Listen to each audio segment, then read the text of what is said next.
We're all riding the great cosmic roller coaster. And so we've been talking about all these waves of Fibonacci and cycles of the earth and the universe and processions of things like that.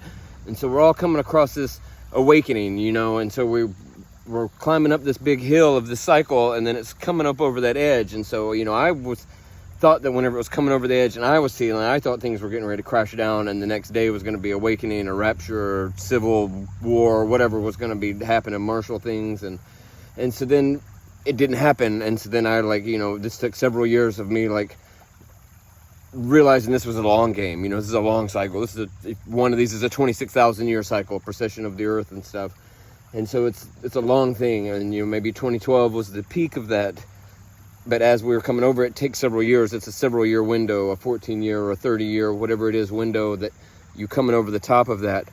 And so, yeah, people that were in that front of that car all the way going up the hill, you know, they knew what was happening. They knew that they could see what was happening, and that we were climbing this, and we're eventually going to be coming over it. And so maybe I was some cars back, and so then I started to see over the top, and I thought I was it was getting ready to go, and then I started coming over that edge and could see where everything was going and see this thing that was getting ready to wake up in this era that we were going to be stepping into, but we hadn't quite gone.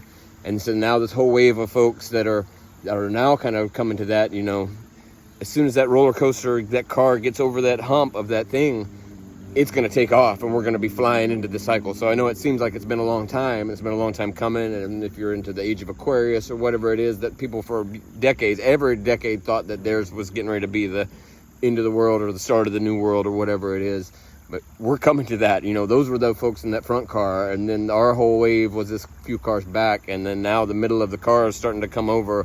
And as soon as we're getting ready to hit a tipping point where everything's about to change really awesome. So buckle up.